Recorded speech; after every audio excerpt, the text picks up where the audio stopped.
తన భర్తతో ఎలా మాట్లాడాలో తెలిసి ఉండాలి భార్య. ఆ స్త్రీకి తన కుటుంబ సభ్యులతో, పిల్లలతో, భార్యతో ఎలాగ ప్రవర్తించాలో తెలిసి ఉండాలి. తెలియాలంటే వారికి వాక్యము కూడా తెలియాలి. యెహోవా యందు భయభక్తులు కలిగిన స్త్రీ కొనియాడబడును. మంచి ప్రవర్తన కలిగిన స్త్రీగా, భక్తి గల స్త్రీగా, కుటుంబాన్ని ఆత్మీయంగా నడిపించుకునే స్త్రీగా, భర్తను ఆత్మీయంగా నడిపించుకోగల భార్యగా ఉండాలి. చాలా జ్ఞానముతో స్త్రీలు వారి యొక్క భర్తల ఎడల మంచి ప్రవర్తన కలిగి ఉండాలి. భక్తిగల స్త్రీగా మీరు ప్రవర్తించిన ఎడల మీ ప్రవర్తన ద్వారా కూడా మీ యొక్క భర్తలను మీరు మార్చుకొనవచ్చు. స్త్రీ పురుషునికి మహిమై ఉన్నది. జ్ఞానవంతురాలు తన ఇల్లును చక్కబెట్టుకుంటుంది.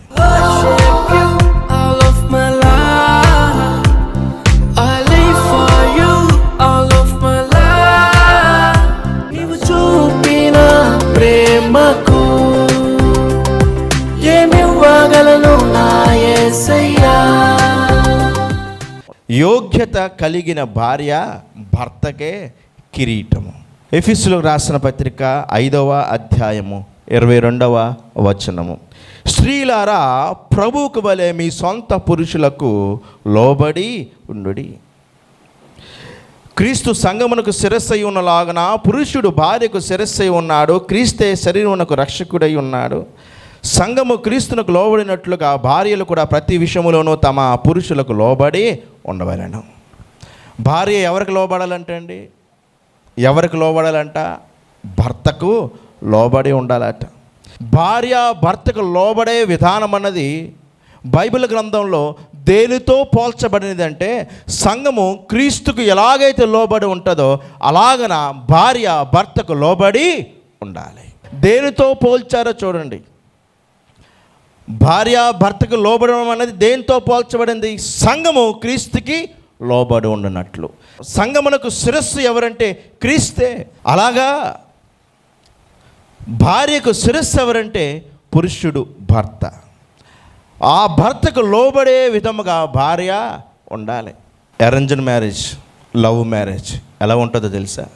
అరేంజ్డ్ మ్యారేజ్, భర్త ఉదయం లేచిన తర్వాత ఏమండి టీ తాగుతారా, టీ పెట్టమంటారా అంటారట. ఏంటిది? Arranged marriage. ఇప్పుడు లవ్ మ్యారేజ్. టీ పెట్టమంటావు ఏంటి? టీ తాగుతావా? నేను తాగేస్తున్నాను. ఇదేంటిది? లవ్ మ్యారేజ్ అండి. ఏ మ్యారేజ్ అయినా మనం దేన్ని ఫాలో అవ్వాలి తెలుసా? బైబిల్ని ఫాలో అవ్వాలి. కొంతమంది భార్యలతో భర్తలకు గౌరవం ఇవ్వరు. భార్య భర్తకు గౌరవించే ప్రవర్తన కలిగి ఉండాలి. ఎవరైనా వచ్చి అమ్మా నువ్వు మంచిదానివే కానీ నీ భర్త ఇటువంటిడమ్మా అంటే చాలు, ఇంకా నా బాధలని నీకు అర్థమయ్యాయి, నా భర్త నుండి ఎన్ని శ్రమలు అనుభవిస్తానో నీకు బాగా తెలిసింది. భర్తల కొరకు చిన్నది మాట్లాడటమే మొదలు. ఇంకేం చేస్తారంటే వీళ్ళ యొక్క బాధలన్నీ కూడా ఇతరులతో చెప్పేసుకుంటారు. దేవుని బిడ్డలారా, భార్య భర్తకు లోబడే విధముగా ఉండాలి. ఒక భర్త రాత్రి కలగన్నాడట. ఏమనంటే తన భార్యను తిట్టినట్టు కలగన్నాడు. ఉదయం లేచిన తర్వాత భార్య దగ్గరికి వెళ్ళి సారీ చెప్పాడట. ఎందుకు? భార్యను తిట్టినట్టు కలగన్నాడని. అంటే కలగనినందుకే సారీ చెప్పాడంటే అది ఒకవేళ నిజమైతే మనడు బ్రతుకు ఏమైపోయి ఉండదు, పరిస్థితి ఏమైపోయి ఉండదు. అంటే భార్య అంటే అంత భయం. సరే ఆలోచించండి, భర్త భార్యను సరిచేస్తున్నప్పుడు భార్య లోబడే విధముగా ఉండాలి. ఎదురు సమాధానం చెప్పే విధంగా కానీ, సమాజంలో భర్తని అగౌరవపరిచే విధముగా కానీ భార్య ఉండకూడదు. కొంతమంది వారి యొక్క పరువు ఎక్కడ పోతుందా అని చెప్పి భర్త పరువు తీసే విధంగా మాట్లాడతారు. సమాజంలో ఎప్పుడూ కూడా నీ భర్త పరువు తీసే విధంగా మాట్లాడకూడదు. దేవుని గ్రంథంలో రాయబడి ఉంది. పేతురు రాసిన 1వ పత్రిక 3వ అధ్యాయము 6వ వచనం. ఆ ప్రకారమే శారా అబ్రహామును యజమానుడని పిలుచుచు అతనికి లోబడి ఉండెను. మీరును యోగ్యముగా నడుచుకొనుచు ఏ భయమునకు బెదరక ఉన్న ఎడల ఆమెకు పిల్లలగుదురు. ఏమని పిలిచిందంట? అబ్రహామును యజమానుడని. సారా తన భర్తను యజమానుడని పిలిచిందని ఆమెను ఒక ఎగ్జాంపుల్గా తీసుకొని ప్రతి స్త్రీ కూడా వారి భర్తల ఎడల అదే విధమైన ప్రవర్తన కలిగి ఉండాలి. కూతురు లేకపోతే కుమార్తెనో కుమారుడో తప్పు చేశాడు, తండ్రి గద్దించాడు, వెంటనే భార్య ఏం చేస్తుందంటే పిల్లలకి సపోర్ట్ చేసే విధంగా మాట్లాడుతుంది. ఇప్పుడు వారు తండ్రి మాట వింటారండి? వినరు. తండ్రి మాట వారు వినరు. ఇప్పుడు మా తండ్రి కన్నా మమ్మల్ని ఎక్కువగా ప్రేమిస్తుంది ఎవరు? తల్లి అని అనుకుంటారు. నీ భర్తను ఎప్పుడు కూడా నీ పిల్లల ముందు కూడా సమాజంలో కానీ స్నేహితుల దగ్గర కానీ బంధువుల దగ్గర కానీ వారి మాటను అగౌరవపరిచే విధంగా కానీ వారిని తిరస్కరించే విధంగా కానీ ఉండకూడదు.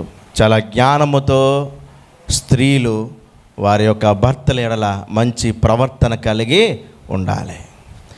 ఎక్కడ ఎలా ఉండాలో, ఎక్కడ ఎలాగున మాట్లాడాలో స్త్రీలకు బాగా తెలియాలి. దైవభక్తి గలవారమని చెప్పుకునే విధముగా స్త్రీలు ఉండాలి. వారి యొక్క దైవభక్తి గల ప్రవక్తను బట్టి వారి భర్తలను కూడా వారు మార్చుకోగలరు. భక్తిగల స్త్రీగా మీరు ప్రవర్తించినట్లా మీ ప్రవర్తన ద్వారా కూడా మీ యొక్క భర్తలను మీరు మార్చుకొనవచ్చు. మీ సత్క్రియలు, మీ ప్రవర్తన మీ కుటుంబానికి, నీ భర్తకు మేలుగా ఉండే విధంగా ఉండాలి. అది ఆశీర్వాదకరంగా ఉండాలి. చాలామంది స్త్రీలు ఇల్లు చక్కపెట్టడం విషయంలో కానీ కుటుంబాన్ని నడిపించుకోవడం విషయంలో కానీ చాలా మానసికమైన లోపాలతో నడిపించుకుంటూ ఉంటారు, అజ్ఞానంతో నడిపించుకుంటూ ఉంటారు. భార్య భర్తకి కిరీటము, ఒక కుటుంబానికి ఇల్లాలు, పిల్లలకు తల్లి. వాక్యానుసారంగా నీ క్రియలు ఉండాలి. మంచి ప్రవర్తనతో నువ్వేం చేయాలంటే నీ యొక్క కుటుంబాన్ని, నీ భర్తను మార్చుకోగలగాలి. స్త్రీ పురుషునికి మహిమై ఉన్నది. ఒక స్త్రీ బయటికి వెళ్ళి తప్పు చేయకుండానే ఒక పురుషునితో మాట్లాడి వచ్చింది అనుకోండి అండి, వెంటనే ఆ వీధిలో ఉన్నవారు కానీ బంధువులు కానీ స్నేహితులు కానీ ఏమనుకుంటారు?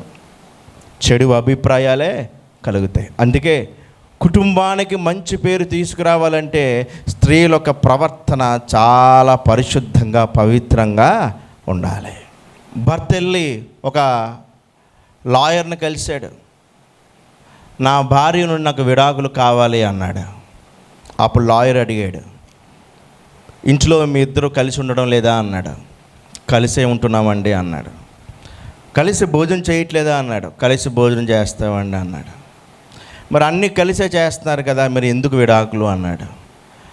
నా భార్య నాతో మాట్లాడదండి అన్నాడు. అప్పుడు లాయర్ అన్నాడు చేతులు జోడించి, అటువంటి భార్య నీకు ప్రపంచంలో ఎక్కడ దొరకదు, చూసుకో అన్నాడు. అంటే భార్యలు నోరులు ఎలా ఉండాలండి? స్త్రీల చెవిలో ఏదైనా సీక్రెట్ చెప్పి ఎవరికి చెప్పొద్దు అంటే, అలాగే ఇద్దరు స్త్రీలను గదిలో పెట్టి రోజంతా వదిలేసావంటే మొత్తం ప్రపంచాన్నే చుట్టేస్తారు. మృదువైన మాట కోపమును చల్లార్చును. నీ మాటలు మృదువుగా ఉన్నాయనుకో, నీ భర్త కోపాన్ని కూడా నువ్వేం చేయొచ్చు అంటే చల్లార్చచ్చు. ఇప్పుడు భర్త తిట్టాడు అనుకో, వెంటనే భార్య పౌరుషంతో రెండు మాట్లాడేస్తుంది. నీ నోటి మాటలు నీ భర్తకి కోపం తెప్పించే విధంగా ఉండకూడదు. భర్తలు కూడా కొన్ని వేదనలు ఉంటాయి. ఎంత చెప్తామన్న భార్యలు కొంతమంది వినరట. చీమకి లిప్స్టిక్, దోమకి ఇంజెక్షను, భార్యను సరిచేయడం చాలా కష్టమట అండి. ప్రపంచంలో చాలా ప్రమాదకరమైన నాలుకలు ఉన్నాయి. పులి నాలుకకి ఏవో కొంచెం ఇది ఉంటుందట. పులి నాలుక ఆ మాంసాన్ని కూడా అలాగ అంటున్నప్పుడు ముక్కలో వచ్చేస్తాయట. పులి నాలుక చాలా ప్రమాదకరమైనదట. ఇంకా ప్రమాదకరమైన నాలుకను కనుగొన్నారట. అది స్త్రీల నాలుకట. ఎవరి నాలుకట? స్త్రీల నాలుక. కొంతమంది భర్తలు తల పట్టుకుంటారు, వాళ్ళు జుట్టు ఊడిపోద్దట పాపం. ఆ భార్యలకి చెప్పి చెప్పి ఎలా చెప్పాలో తెలియక. భార్యలు కూడా భర్త చెప్తే వినాలండి, అర్థం చేసుకోవాలి వారి బాధ.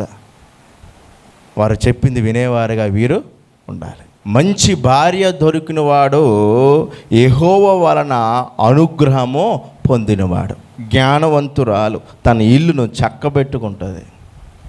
తన భర్తతో ఎలా మాట్లాడాలో తెలిసి ఉండాలి భార్యకు. ఆ స్త్రీకి తన కుటుంబ సభ్యులతో, పిల్లలతో, భార్యతో ఎలాగ ప్రవర్తించాలో తెలిసి ఉండాలి. తెలియాలంటే వారికి వాక్యము కూడా తెలియాలి. యెహోవా యందు భయభక్తులు కలిగిన స్త్రీ కొనియాడబడును. మంచి ప్రవర్తన కలిగిన స్త్రీగా, భక్తి గల స్త్రీగా, కుటుంబాన్ని ఆత్మీయంగా నడిపించుకునే స్త్రీగా, భర్తను ఆత్మీయంగా నడిపించుకోగల భార్యగా ఉండాలి. కొత్తలో పెళ్ళైన తర్వాత 9 అయినా 9:30 అయినా 10 అయినా వెయిటింగ్ భార్య భర్త కోసం. దేనికంటే కలిసి భోజనం చేయడానికి, కలిసి చూసారా, కలిసి ప్రార్థన చేసుకోవడానికి కాదు, కలిసి ప్రార్థన చేసుకోవడం కాదు. పెళ్ళి అవ్వడం మొదలు ఎక్కడికి వెళ్తున్నారు? హనీమూన్ ఎక్కడికి వెళ్తున్నారు? అరకు వెళ్తారా? ఆర్కే బీచ్ వెళ్తారా? ఎక్కడికి వెళ్తారు? ఇవే. నేను అంటాను, మీ ఇద్దరు ఎల్లకాలం కలిసి ఉండాలని ఓ 3 రోజులు ఉపవాస ప్రార్థన కేటాయించుకోండి, లేకపోతే 7 వారాలు ఉపవాస ప్రార్థన కేటాయించుకోండి. మీ ఇద్దరి మధ్యన ఆ భేద అభిప్రాయాలు పోవాలంటే కుటుంబం అంతా ప్రభువు సన్నిధిలో ఏం చేయాలి?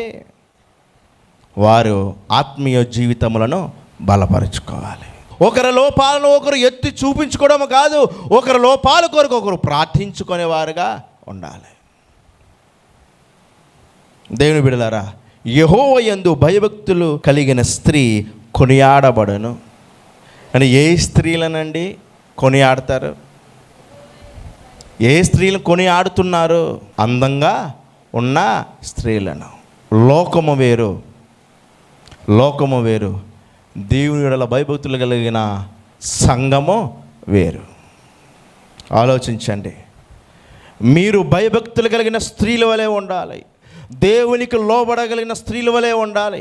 నీ భర్తకు లోబడి, నీ భర్త మాట వినే విధంగా, నీ భర్తను గౌరవించే విధంగా, నీ ప్రవర్తన ద్వారా నీ యొక్క భర్తకు గౌరవం తెచ్చే విధంగా నువ్వు ఉన్నట్లయితే నీవు క్రీస్తును కూడా ప్రేమించగల స్త్రీగా ఉండగలవు. క్రీస్తును కూడా గౌరవించే స్త్రీగా ఉండగలవు. క్రీస్తును కూడా ప్రేమించే స్త్రీగా ఉండగలవు. ఇంట్లో వాళ్ళు వస్తారు, రాగానే ఇద్దరు పలకరిస్తారు. అప్పుడు అనుకోకుండా భర్త గాజు గ్లాసులో కాకుండా స్టీల్ గ్లాసులో మంచినీళ్ళు ఇస్తాడు. తర్వాత భర్త బయటికి వెళ్ళిపోతాడు. ఏం అనుకోకండి, స్టీల్ గ్లాస్ ఇచ్చామని. అతనికి ఎంత చెప్పినా వినరండి. అతను అంతే, ఇదిగోండి గాజు గ్లాసులో తాగండి అంటే దాని అర్థం ఏంటి? నేనైతే గాజు గ్లాస్ ఇస్తున్నా ఆయన కాబట్టి. మరి తెలుసో తెలియకో మాట్లాడతారు కానీ నువ్వేం చేస్తున్నావు తెలుసా? నీ భర్త పరువు నువ్వే తీస్తున్నావు. నీ గృహంలో, నీ కుటుంబంలో, నీ జీవితంలో నీ భర్త పరువు నువ్వు తీస్తే నీకు సమాజంలో గౌరవం ఉండదు. తర్వాత ఇంటికి వెళ్ళి అయ్యగారు ఏం చెప్పారో విన్నావు కదా, ఇప్పటి నుంచైనా పాస్టర్ గారికి నా కోసం మంచిగా చెప్పు అని అనద్దు. సేవకుడి దగ్గర ఎప్పుడు నిజాలే కక్కాలి అండి. డాక్టర్ దగ్గరికి వెళ్ళి రోగాలు దాయకూడదు. సిమ్టమ్స్ అన్నీ చెప్తే కరెక్ట్ వైద్యం అనేది ఉంటుంది, ట్రీట్మెంట్ కరెక్ట్గా ఉంటుంది. దేవుడి దగ్గర అలాగనే సేవకుల దగ్గర నువ్వు చెప్పుకోకుండా ఉండకూడదు. ఒకవేళ ఇప్పుడు స్త్రీలకు డౌట్ వస్తుంది, ఏమంటే ఇలాగన వాక్యం చెప్పుతున్నారు అంటే మా కోసం ఏమైనా ఎవరైనా ఏదైనా చెప్పేశారమ్మా అని. దేవుని బిడ్డలారా ఆలోచించండి. సంఘ క్షేమము కొరకు దైవ వాక్యమును బోధించాలా వద్దా? బోధించాలి. ఇప్పుడు ఒకరిని ఉద్దేశించి చెబుతామా? సంఘమును ఉద్దేశించి చెబుతామా? ఇప్పుడు బయట ఏం జరగబోతున్నాయో, రానున్న దినాలు ఏం జరుగుతుందో అన్నీ ఊహించి ఆలోచించి సంఘమును ఇప్పటి నుండి ఏం చేస్తామంటే సక్రమమైన సరైన మార్గంలో నడిపిస్తాం. ఇది ఈ వాక్యము అందరికీ గనుక వాక్యమును మనం అంగీకరిద్దాం. ఇప్పుడు పెళ్లి కాని వారు ఉన్నారు, ఈ వాక్యం మాకెందుకు అనుకుంటారు. రాబో దినాల్లో ఏం జరగబోతుందో, ఎలా ఉండాలో ఏటో దేవుడు ప్రతి ఒక్కరితో మాట్లాడువాడే. దేవునికి స్తోత్రము, హల్లెలూయా. క్రీస్తునందలి భయముతో ఒకరికొకరు లోబడి ఉండాలి. అన్ని విషయములలో భార్య భర్త యందు భయభక్తులు కలిగి ఉండాలి. స్త్రీలు నేర్చుకోవాలి. ఎందుకు అంటే అది కుటుంబానికే ఎంతో గౌరవము. రూపాయి కాయిన్ ఉంది బొమ్మ ఒక సైడ్ ఉంటుంది, తర్వాత బొలుసు రైట్ సైడ్ ఉంటుంది, హెడ్ ఒక సైడ్ టెయిల్ ఒక సైడ్. కలిసే ఉంటే కానీ రెండు చూసుకుంటాయా? చూసుకో. కొన్ని సహవాసాల గృహాలు అలాగే ఉంటాయి. పేరుకు భార్యాభర్తలుగా ఉంటారు కానీ ఇంట్లో వారి ఇరువురు కలిసి ప్రేమగా ఉండరు. వాక్యం ఏం చెబుతుంది? క్రీస్తునందుల భయంతో ఒకరికొకరు లోబడి ఉండండి అని చెబుతుంది. ఎందుకు ప్రేమించుకోవాలి, ఎందుకు లోబడి ఉండాలంటే క్రీస్తునందుల భయముతో. క్రీస్తునందుల భయముతో, అది భయభక్తులు గల బ్రతుకు. ఎవరి ఎడల? దేవుని ఎడల మీరు కానీ నిజంగా భయభక్తులు కలిగి ఉండినట్లయితే, అటువంటి భక్తి మీలో ఉండనట్లయితే భార్యాభర్తలు ఇరువురు లోబడి ఉండాలి. ఆదికాండము 29వ అధ్యాయము 35వ వచనము. ఆమె మరలా గర్భవతి అయి కుమారుని కని ఈసారి యెహోవాను స్తుతించేదని అనుకొని యూదా అను పేరు పెట్టెను. లేయా తన భర్త నుండి ప్రేమను పొందుకోవడానికి ప్రయాసపడుతుంది. ఇదిగో కుమారుని కన్నాను నా భర్త కొరకు, ఇప్పుడైనా నా భర్త నన్ను ప్రేమిస్తాడేమో అని అనుకుంటుంది. అందుకు ఇది యెహోవా నా శ్రమను చూచి ఉన్నాడు కనుక నా పెనిమిటి నన్ను ప్రేమించును కదా అనుకొని అతనికి రూబేన్ అని పేరు పెట్టింది మొట్టమొదటగా. సరే, మరలా ఆమె ద్వేషించబడుతుంది కానీ ప్రేమింపబడట్లేదు భర్త ద్వారా. మరలా కుమారుణ్ణి కన్నది. ఈసారి నా భర్త నన్ను హత్తుకొనునేమో అనుకున్నది. భర్త ప్రేమను పొందుకోవడానికి ఆలోచిస్తుంది. కానీ యోధా పుట్టేసరికి ఏమనుకున్నదంటే యెహోవాను స్తుతించేదని అనుకొని ఆ శిశువుకి ఏం పేరు పెట్టిందట? యోధా అను పేరు పెట్టిందట. యెహోవాను స్తుతించేదని అనుకొని యోధా అని పేరు పెట్టాను. ఇప్పుడు యోధా గోత్రము స్తుతింపబడిన గోత్రముగా తీర్చబడింది. దేవునికి స్తోత్రము. కొంతమంది స్త్రీలు వారి భర్త విషయంలో చాలా వేదన పడతారు, చాలా బాధపడతారు. నా భర్త ఇలా ఉంటే బాగుండు కదా అనుకుంటారు. అవును, అయితే నీ భర్త ప్రేమ పొందుకోవాలని దేవుడు నిన్ను ప్రేమిస్తున్న ప్రేమను మర్చిపోతున్నావు. నీ భర్త నీతో చక్కగా ఉండాలి, ప్రేమగా ఉండాలని కోరుకుంటున్న విధానములో దేవుడు నిన్ను ప్రేమిస్తున్న విధానమునే మర్చిపోతున్నావు. దేవుని ఎడల ఒక భయభక్తులు గల స్త్రీగా ఉండాలన్న జీవితాన్ని మర్చిపోయావు. దేవుడు నీకు ఏ పని అయితే అప్పగించాడో ఆ పనిని మర్చిపోయావు.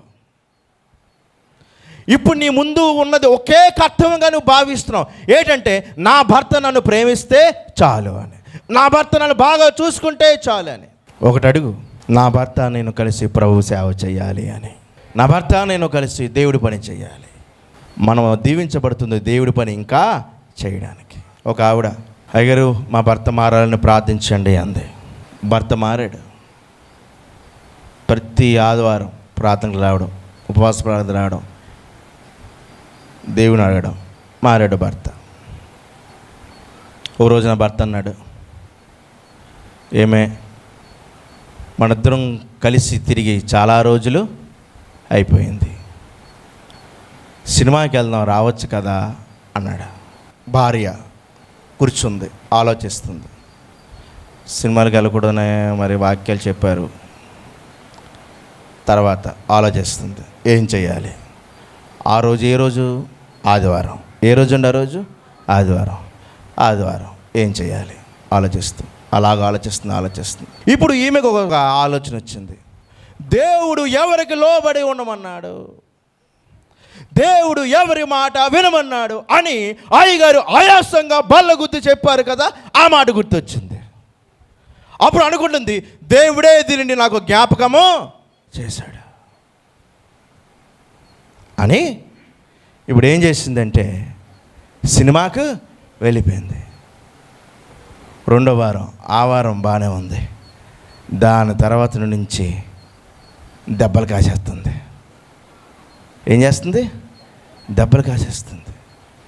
ఇంట్లో సమాధానం అన్నది లేదు.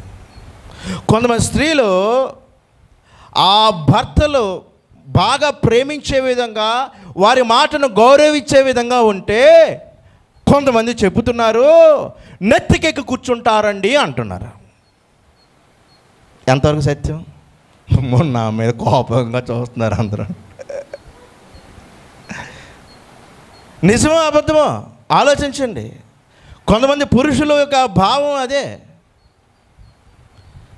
చిన్నపిల్లలకి ఇప్పుడు గారాభం ఎక్కువైపోయింది అనుకోండి, ఏం చేస్తారు? అల్లరి ఎక్కువ చేస్తారు. నాకు ఇదే కావాలంటారు. గారాభం ఎక్కువ చేసామనుకోండి, అది ఇవ్వకపోతే ఏడుస్తారు. మీరు దీన్ని ఎలా తీసుకుంటారో మరి నవ్వుతున్నారంటే ఏదో అర్థమైంది. మీకు ఎలాగ అర్థమైందో నాకు తెలియలేదు. మరి ఇప్పుడు అందుకు చిన్నపిల్లలను కంట్రోల్ చేయాలంటే ఏం చేయాలంటే, తల్లిదండ్రుల యొక్క భావం, అమ్మో వీళ్ళని గద్దించాలి. దేవుని బిడ్డలారా, మంచి ప్రవర్తన కలిగి ఉండాలి. ఒక చెరువు ఉంది. భార్యాభర్తలందరూ కూడా పేర్స్ని బోట్ ఎక్కించి ఆ చెరువులోకి పంపించారు. చెరువు మధ్యలో ఉన్నారు. ఇప్పుడు ఆ యొక్క ఓనర్ అన్నాడట, ఆ పడవలో నుండి దిగేసి ఆ చెరువులో నుండి ఈత కొట్టుకొని ఎవరైతే ఒడ్డుకు వస్తారో వారికి 50 లక్షలు ఇస్తాను అన్నాడట. ఇది ఏదో బాగుంది అనుకుంటున్నారా? దేవా, అటువంటి గిఫ్ట్లు మాకు ఎందుకే తగలవు. సరే, ఆ చెరువులో ఏమున్నాయో తెలుసా? ముసల్లో ఉన్నాయట. వీళ్ళు వెళ్తున్నప్పుడే ముసలు చూస్తున్నాయట. ఇప్పుడు ఎవరు దిగుతాడు? ఎవడో దిగడు. సరే, ఒక వ్యక్తి మాత్రం స్పీడ్గా ఈత కొట్టుకుని వచ్చేస్తాడట. వచ్చేస్తుంటే అందరూ ఆశ్చర్యంగా చూస్తున్నారు. ఆ ఓనర్ కూడా ఆశ్చర్యంగా చూస్తున్నాడు. సరే, మొత్తాన్ని దిగేశాడు. ఇప్పుడు పెద్ద ఫంక్షన్ పెట్టారు. 50 లక్షలు ప్రైజ్ ఇవ్వాలి, 50 lakhs. సరే, ఇస్తున్నప్పుడు మైక్ ఇచ్చారు. అసలు మీ విజయానికి రహస్యం ఏంటి? ఎలాగనండి మీరు ఇంత ధైర్యంగా ఈత కొట్టుకుని వచ్చారు అంటే, వెంటనే మైక్ తీసుకొని, నేను రాలేదండి బాబు, నన్ను ఎవరో తోస్తారు అన్నాడు. వెంటనే పక్కన ఆ స్త్రీ ఉంది. ఎవరు? భార్య ఉండి మైకి తీసుకొని ఓ మాట అన్నది. అందరూ ఒకటి మాత్రం గ్రహించాలి, ప్రతి పురుషుడి విజయం వెనకాల ఒక స్త్రీ ఉంటుంది అని. అంటే ప్రతి భర్త విజయం వెనకాల తన భార్య ఉన్నది అని. అంటే ఇప్పుడు తోసింది ఎవరు? భార్య తోస్తుంది. అంటే దాని అర్థం ఏంటి తెలుసా? మామూలుగా అనుకోకండి, నువ్వు బ్రతుకున్నా ఉపయోగం లేదు, కనీసం ఇందులో దూకేసేనా, పోయేవంక ఏదో అయిపోయింది, పోనీ బ్రతికే ఒడ్డెక్కిసేవంక 50 లక్షలైనా వస్తావు. కొంతమంది అలా గౌరవిస్తారు. అంటే ఆ భర్త సంపాదిస్తేనే కానీ గౌరవం ఉండదట. భర్త ఇంటిని పోషిస్తేనే కానీ గౌరవించరు. ఆ భర్త ఇంటిని పోషించడానికి, పిల్లలను పోషించడానికి, భార్యను పోషించుకోవడానికి ఎంత కష్టపడుతున్నాడో వీరికి తెలియదు. ఆ కష్టంలో పాలు పంపులు పొందుకోవాలని ఆలోచన కాదు. ఏం చేస్తారంటే, అదిగో అతను ఉన్నాడు, మంచి చీర కొనిసి ఇచ్చాడు, వాళ్ళు ఇద్దరు బయటకు వస్తూ ఉంటే, ఆ ప్రేమ అనురాగాలు చూస్తుంటే, నాకు అటువంటి భర్త ఉంటే బాగుంది అనిపిస్తుంది, నువ్వు ఉన్నావు అంటారు. నిజంగా బైబిల్ గ్రంథంలో ఉన్న స్త్రీలు ఎంతోమంది ఉన్నారు.